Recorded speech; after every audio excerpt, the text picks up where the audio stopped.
Vas-y. Donc, voici les trois chaussures qu'on va regarder ensemble. Premièrement, il y a la ASICS qu'on va regarder ensemble. Premièrement, il y a toujours la flexibilité qu'il faut qu'on regarde. Donc, il y a la flexibilité comme ça, qu'on voit ici que c'est très, très rigide.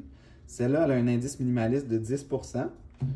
Ici, c'est celle à 76%. Donc, on peut voir qu'on peut se rendre beaucoup plus loin en termes de flexibilité. Puis celle-là, c'est celle à 96% qu'on peut complètement replier sur elle-même.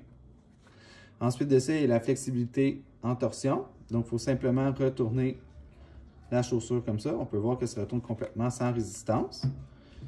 Celle-là ici se retourne environ à la moitié, tandis que celle-là ne se retourne pas du tout à cause de toutes les stabilisations qu'il y a à l'intérieur de la chaussure. Ensuite, il y a le poids. Donc, le poids, il faut simplement peser le soulier pour voir l'indice minimaliste à ce niveau-là. C'est certain que cette chaussure-là est beaucoup plus lourde que celle-là par l'épaisseur du talon, qui est un autre critère. Quand on parle de l'épaisseur du talon, on parle vraiment de l'épaisseur, cette section-là ici en plein centre. Donc, on peut voir que celle-là est beaucoup plus épaisse que la minimaliste ici, qui est très, très mince. Et celle qui est de 70%, qui est un peu plus épaisse. Ensuite de ça, des technologies de stabilité.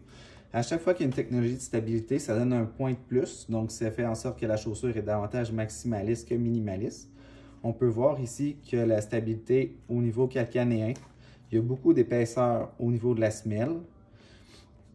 Puis, il y a aussi les systèmes de torsion en dessous qui empêchent la torsion du pied.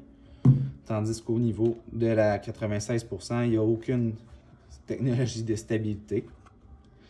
Pour la 70%, il y en a une calcanéenne, mais il n'y en a pas au niveau de la torsion et des autres. C'est ce qui fait en sorte qu'il est à 70%. Ensuite, il y a le fameux drop dont tout le monde parle. Dans le fond, le drop, c'est la différence entre l'épaisseur au talon et l'épaisseur au niveau des métatarsiens. On peut voir qu'ici, c'est très, très faible. Ici, c'est faible aussi. Et ensuite, il y a les ASICS qui sont très, très, très épais, qui ont un drop assez important des deux côtés. Habituellement, on prend un caliper pour aller mesurer ça.